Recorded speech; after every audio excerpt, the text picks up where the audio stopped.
Dr. Jose Chameleone ne mukyala we Danira mama w'abaana be baawukanidde ddala ogenda kubanga oyongera obbifuna mu maaso awo. Omusumba Rosias Bugingo kyakoze former speaker Anita Amongi Wamma amubuuliridde nabyo ogenda kubanga obifuna mu maaso awo. Nikki Omerika eyakutukako amagulu n'emikono mukwano naye muyina mu maaso awo nga yeeyagala bulala ate ne famire ye. Lili Pazo alangidde epasi biyitirivu nnyo era kwotalina okumulangira nti oluyimba lwe yayimba olw'obulamu bw'ensi buwooma lwaggwako dda alinze ekyokuzaako ekirala. Mugamba mutya mwasibye mutya badde yali kansubire nti muli bulungi ba mikwano ng'enkola yaffe. Mbasaba vidiyo eno mugimpe like era n'ensaba gwe wenna atanaba kusubscribinga wano ku Suviya News Extra nti mukwano subscribinga era onyige ne mu notification bell olemesibwanga byonna bye mba nteekayo wano ku Suviya News Extra. Suviya Airport Pickup bakasitoma baffe abalungi sigenda koowa kubeebaza gwe wenna asalawo n'otambula nange n'onneesiga mu buli mbeera yonna. Mwebale nawe atanaba kumpagira gira ompagire munnange sigenda kulwisa era nga nkutandise ne Dr. Jose Chameleone. Bano bamaze ebbanga nga basikangana omugwa ye ne mukyala we abeera ebweru we Uganda Danira ebaali bakola embaga bafuna n'obufumbo obutukuvu. Naye munnange olunaku olw'egyo finally divorce yamaze ate neetuukirira era buno obudde kabwana ngo tewakyali kiyinza kubagatta neewookola otya. Dr. Jose Chameleone abaana bamukkiriza okusigala nga abalabe ekitegeeza ajja kulinnya okuva ng'eno bw'agenda ebweru alabe abaana naye buli mwezi agenda kusasulanga obukadde 7 ekyenga naye ebintu kyo tebannaba kubanga ate bakitutegeeza. Munnange bwe tweyongerayo ne Nikki ono nga alina mu Uganda yazze okubuulira ate ekigambo kya Mukama. Wano alina ka sad story katunyumirizaamu ngenda kubanga nga kuteerako owulire mutabani we ki kye yamugamba era nakiki ekyabaawo. Ne bannange oba olina amagulu 2 olina emikono 2 ng'okyakukkulumira Mukama simanyi gwe kikyoliko kubanga ono y'obulamu bwe Eva abeera musanyufu talina amagulu talina mikono kyokka ate ng'alina ne family. Kiyoshi, he told me last year, he said, Daddy, I said, what's wrong? He looked sad. He said, Daddy, I wish you had arms. I said, why, honey? He said, because I wish I could feel your hug. And I was like, and I'm like trying not to cry. And he says, but don't worry, Daddy. I said, why, baby? He said, because I'm strong. And so I'm going to hug you stronger and longer. Munange wenkuzaako eno ewa Lili Pazo. Lili Pazo tumanyi bulungi nnyo yeete yeerya ntama ono omwana.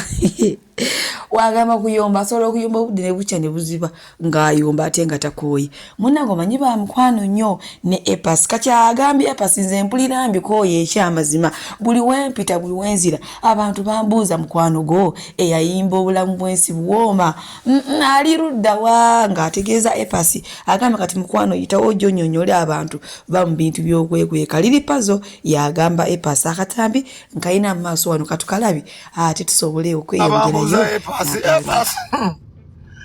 Epasi akayimba kale obuwooma mwabuzinyedda ne mbumalamu obuwoomi.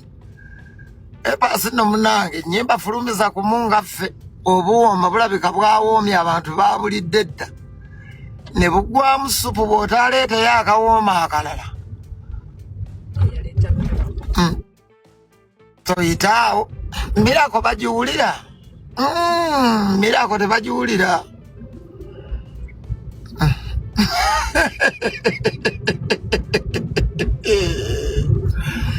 Yawo ofulumya akalala obuwooma abantu babuzinye edda kakaddiya. Epasi oba agenda kukola ate kati ogenda kugyawo akayimba akalala.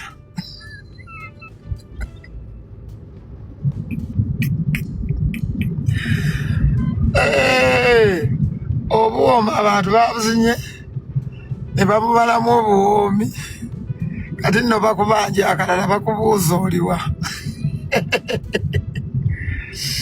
Mwabiyingira mulabawa okujja eno mu kuyimba olina okubanga munnange kye wayingiramu okimanyi. omutwe tegukaddiwa. bw'atyo liripaza ate wagambye munne epasi obulamu bwensi bwoma yaggwako dda ku lulwekusayidi ya liripazo tikati ajja atuwa ekyala munnange ebyennaku bisekerwa olunaku olw'ejjo omubaka ow'ebukuya abadde alayiranga woolabaawo naye munaye eno so nga ayogera Solomoni n'afa Solomoni ng'ayogera Solomoni ali mu kufa kyokka kye tuwulira bannange ekyabadde awo akavuvuŋŋano kaabadde awo okutuuyana olutalo lwabadde awo mu kulayira ye lwaki neemenya Solomoni ali mu kufa Solomoni affirmed that I will give successful service to this council and support and uphold the Constitution of the Republic of Uganda as by law established. So help me God. Suvi Airport Pickup and Transport Service bakasitoma baffe abalungi nyongera okubajjukiza nti emiwendo gyo twagisaliddeko ddala nga woolabaawo ate nsiiba nti bagamba nti bookinga Suvi Airport Pickup and Transport Service mukwano nze siseererako ddala oyagala kugenda mu kyalo oyagala kukima mu kyalo oyagala genda ku pate oyagala genda ku birthday oyagala kulya ku zizo kiki oyagala okulya oyagala kunona ku kisaawe oyagala kutwala ku kisaawe bookinga Suvi Airport Pickup and Transport Service ate badiyale wojja nongamba munange baddala Suvi sente zonna zirabye naye ekyamazima siziwezaawo nja kusalirako oba okitegeera kati so gwe wenna atanaba ku bookinga Suvi Airport Pickup and Transport Service onongojja n'akusalira nako olinze eki mukwano bookinga Suvi tweyongere omusumba Rosias Bujingo bw'atyo munange avuddeyo n'atangazaamu oba n'abuulirira former deputy speaker omukyala Anita Amongi amugambye nti munange nga bakyakukozesa yadde mukamawo newaba mukwano gwatya ate gwe tolina kukola bintu biraga nti oli musukulu mukuye olina kubeera bugamba nga weefulanga fala okiwulidde ekintu ekyo ate newoba nga olisayinize ku mulimu ogwo tomala gakola bintu byabugaga nga wakavaayo mwaka gumu ebiri linda ebbanga eddini liyitewo then olyoka okole ebintu byomu sente ziri zobeera wajja mukama wo byagula weegendereza ennyumba z'abakama abo bw'oba oyagala okuzimba ezisinga awo sooka olizayininge ate genda otwala akaseera baleme kuloza nti wababbye twala akadde oluvannyuma ennyo ozimba ennyumba tewali kigaana kuzimba nnyumba ya kirooto kyo but not under your boss. Otuuke wa boss wo ng'ayina kalina bbiri gozimba ennya n'embaga zenyiri bwe mubanga muzikola mubanga n'amagezi wadde bagenda kusondera busondezi wabaawo embaga gy'ogamba eno embaga yo bwe ngivaamu omulimu obuguba guweddewo mukole embaga ya $7,000,000 mukama wayinza n'oba tagattibwanga